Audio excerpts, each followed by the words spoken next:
We've been in a couple of years of transition within the comic book industry, and not only at a consumer level, but definitely at the retailer level. And things have become more risky, depending on what avenue you go into to kind of promote your comics, promote your store, and generate sales. And here with me to talk about that is John Leon from the 616 Comics. How you doing, John? Hey, I'm doing great, Wes. Thanks for having me back on. I'm really excited. Well, I'm glad you could make it. You know, we've been talking offline here and there, and I know that you guys, and there's a couple other retailers that I talked to, they've really leaned heavily on the retailer exclusive variant covers that you can do in the ratio variants. I see other stores kind of leaning heavily more on like back issues, and obviously a lot of people have e-retail right now. But we're seeing a lot of weird things happening. A lot of it's kind of been blamed on, I guess, shortages and the issues that we're having with the supply chains, to where comic books aren't being released on time. And now I guess some retailers have, or not retailers, publishers have changed their stance, I guess, on retail exclusive variants, where you can't even get a retail exclusive variant, on every title anymore. That is true, Wes. Yeah, we were notified by Image, I want to say maybe 4 or 5 weeks ago, that they were no longer going to be able to guarantee reprints on retailer exclusive. So minimum print run for an Image book, if you do a retailer exclusive, is 500 copies. There are shops out there that advertise that their print runs are lower than that. I can guarantee that they're not. I don't know why some shops do that. I think to create the illusion of scarcity. But just so everybody's clear about this, you have to do 500. So if a shop's advertising 200 or 300 or 400, that's just not true. Some shops do destroy copies, and then they put numbered COAs with the lower print run amount. I think that's a legitimate way to do it. We don't do it that way, but it's just really hard for me to destroy a comic. To me, it's like, comics are sacred in a way, not to like,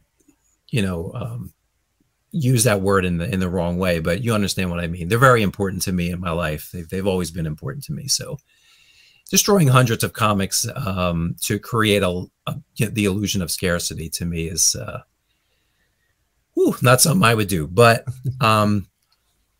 if there's a 500 print run book and it comes damaged, let's say there's perforations in the cover from a printing defect during that print run on that cover, let's say, and I've seen this happen, this skid falls off the back of the FedEx truck when it's being delivered, and that whole side of those exclusives are damaged. You need a reprint, right? That's a shipping error. It's a printing error.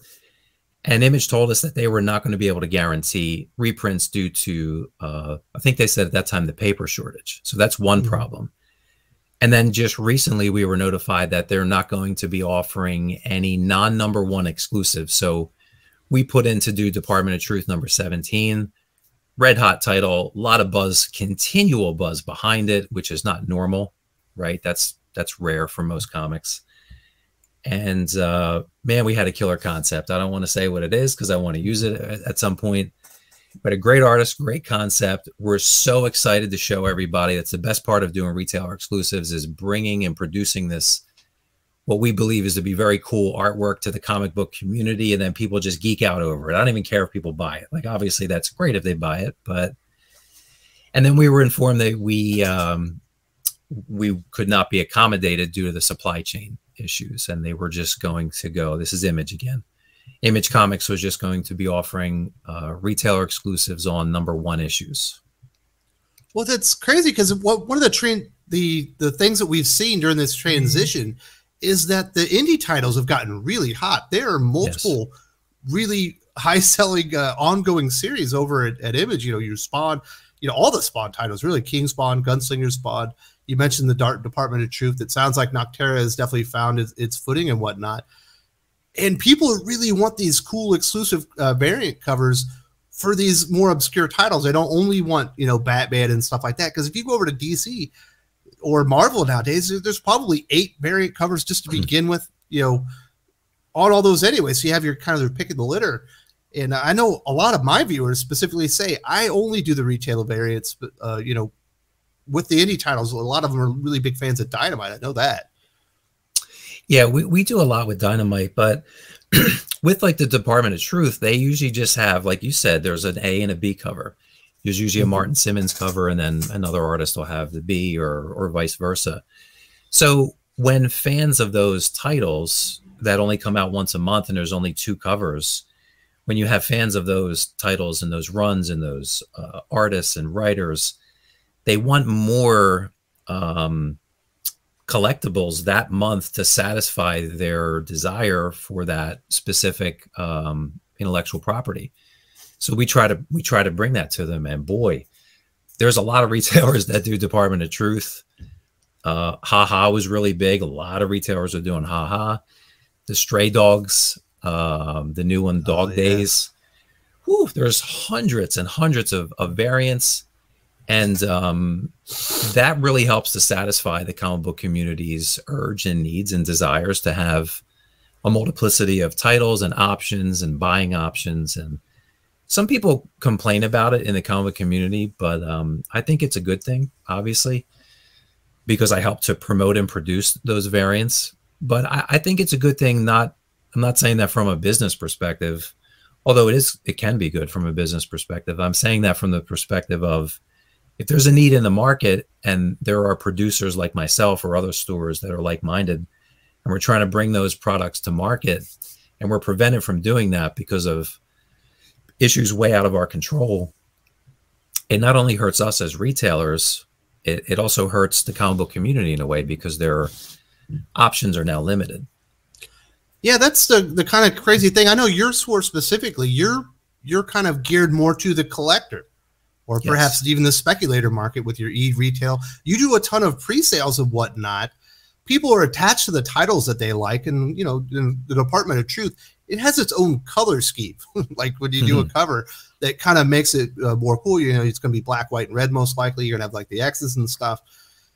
And that's specifically what they're looking for. They're not looking to, you know, put that to the side and get a new #1 of a book that they're not all that interested in. They want to continue to support that book. And that's really one of the ways that, you know, a comic shop like yourself can make some more money. Now, it is risky because like you said, there are minimum orders that you go in, and you do have some say on the cover of what comes out, but it's limited as well, right? It's not like you get to pick out the artist and be like, this is exactly what I want. Mm-hmm.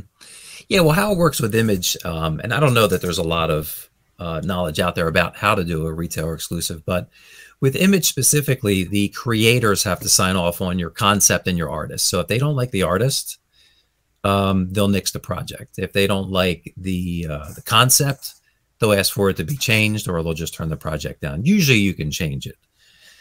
So with that, like, we're expecting 500 comics in. So to go back to the no reprints thing, if we get out of 500 comics, and we talked about this earlier, in the comic book community, I'm guilty of this, you're guilty of this, we're all guilty of this. We're on to the next thing super fast. Absolutely. So the main bulk of a store like mine, the main bulk of our sales on any title or issue is pre-sale. So if I have a 500 print run book and I put 400 up for pre-sale, and then it falls off the back of the FedEx truck and is damaged, 200. Or if it comes in with a print run defect on the cover. Now, no one wants to pay $20 for a cover with a slash in it or a scuff mark across the hero's face or the villain's face. So that comic is essentially worthless. So if the entire print run is screwed due to a print run error, they're not guaranteeing reprints, and I'm not 100% confident we would get refunded. And even if we did get refunded, think about the labor on our end. You know, people think we're this massive business. We're a family business. Everybody that works here is my family, except for one person. So now we have to go through and refund everybody. Customers are going to get rightly aggravated. And what do customers? With Image, they're going to be mad at you. Of course. So what do aggravated customers do, Wes? They go on, well, old people like us go on Facebook, right? Or maybe Twitter. Some people might go on TikTok. That's a thing, right? That's a thing. Maybe go on to one of those review sites and start giving you the 1-star bombs and talk about how this is the worst service ever. They guarantee this cover. I never even got it. Yeah. So, I mean, I understand all that, but, you know, I appreciate you letting me come on to talk about it, to maybe give another perspective, you know, give retailers a chance. Most of us are on the up and up. I won't say all of us, but most of us are on the up and up, and are trying our damnedest and our hardest to get these covers out to everybody that they want, that we want to put out. So did Image Comics have any type of time frame? I imagine they didn't, but perhaps they said for the next 6 months we can only do #1s or something like that. Or you have to hope that the program is going to get back to where it was, where you could get, you know, those exclusive covers on any of the titles, especially the hot ones. Yeah, I mean, not really. They said not until these knots with the supply chain get untangled, and there's so many moving parts to that it's really hard to tell. They really couldn't give any estimate. I will say my experience with Image Comics has been really good. I deal with a fella named John over there mainly, with all of our approvals, and he's like the go-between between myself and the creators of the book. Like, if you know, we did a couple Nocterra variants, really cool ones. Both were ASM homages to McFarlane and Larson. And he went back and forth between us. And I believe it was Tony Daniel, maybe, or perhaps that it sounded like that's who he was talking with. And we fine-tuned the covers just right. And he'll make, well, not suggestions. They kind of demand that you have to change certain aspects of the character to make sure that it's in line with their creative vision. And that's a really cool process. I love going through that. The artist on the other side that I'm dealing with understands that. I'm like, hey, Tony Daniel said you need to change this part or change that part of the character. And that's the exciting part, you know, that, and then bringing it to market and revealing it. My favorite part is revealing on Instagram and Facebook to everybody, hey, here's what we have coming out. So part of that excitement is now tamped down a little bit, because there's now way more risk, right? Because even if Image does refund us, if we have damages, there's still a lot of negative consequences that come from that. Not just it affects your relationship with your customers. Yeah, and it could cause them to break trust with us, which is the last thing we want. Like the relationship between the comic retailer and the comic book customer, I believe, is more important or more intimate. I'll say intimate, you know. It's more personal, right? It's different than if you buy something off Amazon than the 616comics.com. Absolutely. Because if you email the 616comics.com, I get it. If you email Amazon, Jeff Bezos ain't getting that, right? No. So it's different. And there's not a lot of like massive shops where you can't contact the owner or owners. So I believe that the relationship between the comic book retailer and the customer is it's more intimate. It's more important that we communicate properly with our customers so that they understand our motives are good. So with the changes, specifically with Image, you know, you're probably not going to get reorders on damages for exclusives that you do have, and then you're limited on the exclusives that you can actually make now and you know, put out to your customers. Listen, if there's supply chain issues, and these are the changes that they have to make. Like, as a comic retailer, is there anything that maybe Image or DC, Marvel, Vault, Dynamite could do, maybe to work with the retailer, you know, the retail partners? You guys are part of their partners in this business as well, just to take a little bit of risk off you guys, because they're making a not intentionally, but you know, this makes it a lot more risky for you guys to kind of invest in these books. It does. I've thought a lot about that, Wes. I think they are doing their best. I can't come up with any solutions. I'm fairly smart, right? I'm not the dumbest guy around. And I've thought a lot about this, but they, other than guaranteeing refunds to us for the materials that are damaged, all they usually require are photos, which I totally understand. And I usually upload stuff to Dropbox and I send the link, and then they review it, and then they issue credit or replacements. So I will say, to go back on a previous show you had me on, Penguin Random House has been a dream to work with. An absolute dream. Our Marvel exclusives are coming in gorgeous, way better, in way better condition, way better packaging than Diamond ever did. Again, not to talk down on Diamond, but as a comparison, Penguin Random House, in my opinion, has now surpassed Lunar as the premier shipper distributor. So they got it. Once they got their feedback, they actually enacted change. not only did they enact change, it was rapid. It was immediate. I mean, within 2 weeks, everything was perfect. So to deal with a giant company like that, because I'll be honest, Wes, like I talked to you before, the reason that I got so impassioned before is, like we talked about, this is my family and our livelihood. So when books are coming in and they're not good, that really hurts me on an emotional level, a financial level. Everybody takes the hit in my household. So to see that a giant company like Penguin pivoted so fast was shocking to me, honestly. So I have tremendous confidence in Marvel. The only issue sometimes with Penguin is they take a little long to get back, because I do think they're still trying to catch up on staffing to catch up with the supply issues with comic book retailers. But you're not having the same issue with Marvel or DC. They're going to go the bigger ones, as far as you can't get exclusives on non-number ones or reorders. The problem with there is, obviously, it's a much larger financial commitment. I think it's a lot bigger order just to get an exclusive, a lot bigger than 500. It's like more like in the thousands, like maybe like I think it's 3,000. Yeah, Marvel and DC 3,000 minimum. And then on the B cover for Marvel, it's a 1,000 minimum. So if there's a Virgin, again, so if there's retailers out there advertising a 700 print run Virgin, sorry, there's 1,000 of those around. And with DC, it's a 1,500 minimum second cover. So if you want to do 2 covers with DC, it's 4,500 minimum, which is a big investment, which is why stores sometimes partner together to split those up.